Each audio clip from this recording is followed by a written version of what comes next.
ce que les gens disent, mais je ne crois pas effectivement que c'est du fétiche. L'animal est réel.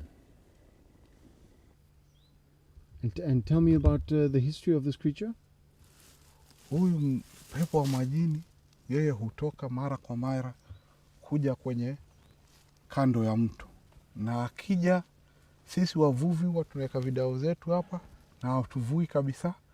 Watu tunatengeza nyavu zetu, tunatengeza dao zetu, na mtu kwa bahati mbaya akija akienda majini, sisi hatuendi kumwokoa akishikwa na hatari kule. Kwa vile tukimwokoa huyu atatukula sisi, si kweli? Huyu atatukula sisi. Sasa yule akipata damu ya mtu, basi yuenda zake. C'est son nom ça. Mokele-mbembe. The Mokele-mbembe is said to be a water-dwelling entity that lives in the Congo River basin. Some say it's a physical creature. Others believe that the creature is actually a spirit. Reports are of an animal with a long neck, a long tail, and rounded shape tracks with 3 claws. It is noted that the popular description of the Mokele-mbembe is very similar to a sauropod dinosaur. The name Mokele-mbembe means one that stops the flow of rivers. It is said to be around the size of a hippopotamus or an elephant. Its neck and tail are both reported to be between 5 and 10 feet long each. Reports indicate some sort of frill or horn on the back of its head. The skin color is a reddish brown, sometimes looking more grayish. The Mokele-mbembe is said to be an herbivore, only eating plants. It has been said, however, that it will attack canoes and hippopotami that cross its path. In 1909, famous big game hunter Carl Hagenbeck published his autobiography, Beasts and Men. He claimed to have heard from 2 independent sources about a creature living in Rhodesia, which natives describe as half elephant, half dragon. Naturalist Joseph Menges had also told Hagenbeck about similar stories. Hagenbeck speculated that, quote, it can only be some kind of dinosaur, seemingly akin to the Brontosaurus. Another one of Hagenbeck's sources, Hans Schomburg, noted a lack of hippopotami at Lake Bangweulu. Natives informed him of a large hippo-killing creature that lived there. Schomburg noted, however, that native sources can sometimes be unreliable. Reports of a dinosaur-like creature in Africa caused a mass media sensation, with articles reaching Europe and North America through 1910 and 1911, although the overall tone was a mix of interest and skepticism. Another notable report comes from a German captain, as described by Willy Ley in his book Exotic Zoology in 1959. The German captain von Stein was ordered to conduct a survey of German colonies in what is now Cameroon in 1913. He heard stories of an enormous reptile named Mokele-mbembe, alleged to live in jungles. Von Stein even included a description of the creature. What is interesting is that von Stein worded his report with caution, pointing to the fact that he knows it may be seen as unbelievable. The report gives us some interesting new descriptors for the creature.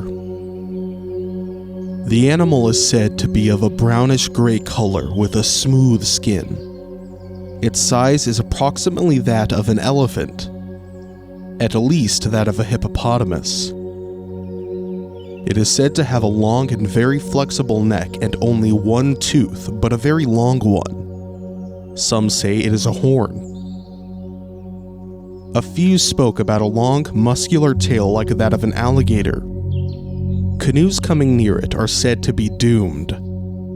The animal is said to attack the vessels at once and to kill the crews, but without eating the bodies.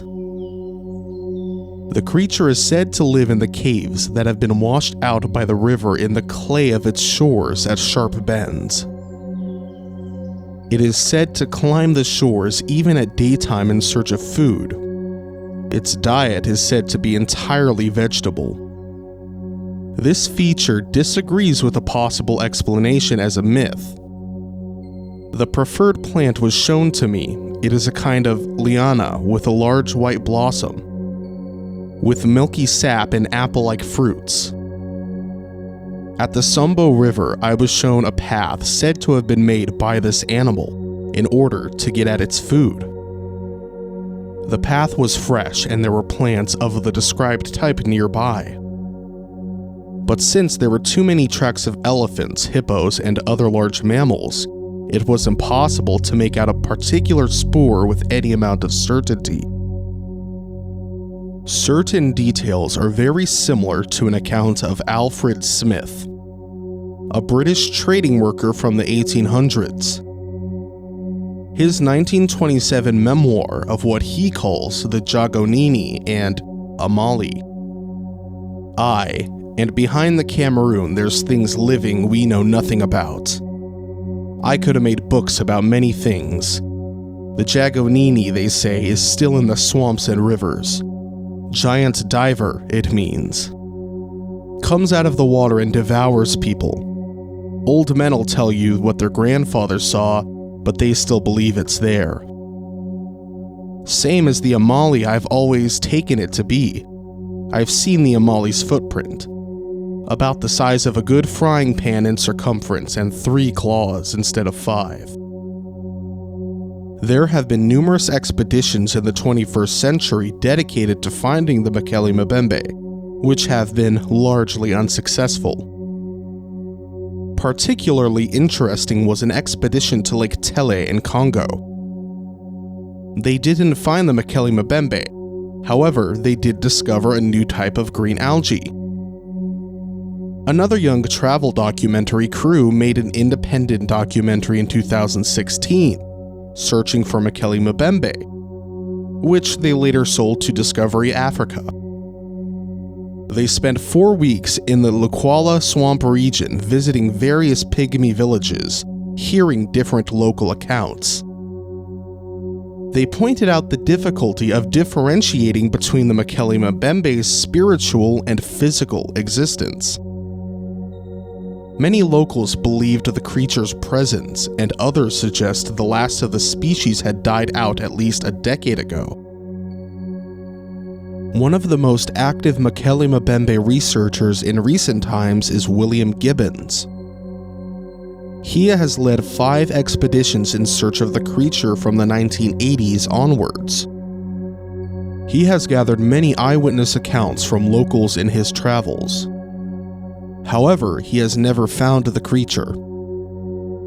A strange bit of context for these expeditions is that William Gibbons belongs to an obscure sect of Christianity called the Young Earth Creationists, as do his co-expeditioners Scott Norman and David Wetzel. Peter Beach is another Young Earth Creationist that was part of an expedition to find Mokele-mbembe.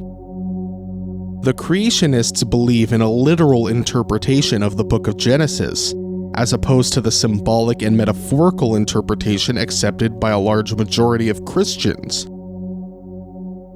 Young Earth Creationists believe that instead of the scientifically calculated 4.5 billion years, the Earth is actually only a few thousand years old. They believe that finding a living dinosaur such as Mokele-mbembe would prove that dinosaurs didn't exist hundreds of millions of years ago, but actually much more recently. In their eyes, this would be confirmation that the geologic timescale is wrong, and the Earth is actually much younger than we think. Many young Earth creationists such as Ken Ham and Kent Hovind use this as a cornerstone of their belief, referring to dinosaurs as missionary lizards. Obviously, this calls into question the legitimacy of Gibbons' expeditions, as we can see he has an ulterior motive in seeking out Mokele-mbembe. William Gibbons often goes by Dr. Bill Gibbons. However, he does not have a doctorate in zoology or any directly related field. I will give credit where it is due. During one expedition, his team identified what later became classified as a new monkey subspecies. In another of their expeditions, they discovered a new type of green algae. I wouldn't go so far to say he's a hack. However, his work in the field of cryptozoology is definitely dishonest. Reports of the creature simply didn't exist before the 1900s. People have claimed that ancient drawings from the region depict the creature, but these drawings could have easily been misidentifications of other creatures due to the simplicity of these depictions. For example, a simple line drawing of a giraffe could easily be mistaken for the creature due to its long neck. But when compared against other drawings, you can conclude it was a giraffe. Also, many creatures in ancient drawings are clearly mythological, such as the Egyptian Sphinx, which is obviously a myth and not a real creature. The first reports actually line up with a popularization of dinosaur depictions in American and Western European media in the early 20th century. The Brontosaurus was a particularly well-known dinosaur and is very similar to the popular description of the Mokele-mbembe. Like any cryptid, the legend of the Mokele-mbembe is definitely good for tourism in the Congo. Expeditions by Westerners are expensive. They have to pay for shelter, translators, and countless other amenities. The largest piece of evidence gathered in these expeditions are eyewitness reports. It has been noted by many commentators that locals probably just tell Westerners what they want to hear, so that the tourism economy stays booming. This isn't a point against the locals either. Even in America, there are cities propped up by tourism based on a popular cryptid. Point Pleasant, West Virginia, for example, has an annual festival for their local cryptid, Mothman, which draws thousands of visitors every year. Needless to say, it's surely in the best interest of people to keep the legend alive, and the same can be said about the Mokele-mbembe. Some commentators would go as far as saying that Westerners are outright paying these locals just to tell them what they want to hear about the creature. So I pass the question on to you. Is Mokele-mbembe real? And if it is it a spirit or a physical entity? Or did decades of tourism and a few wild imaginations dream the whole thing up? We're eager to hear your take down below. As always, this is truly bizarre.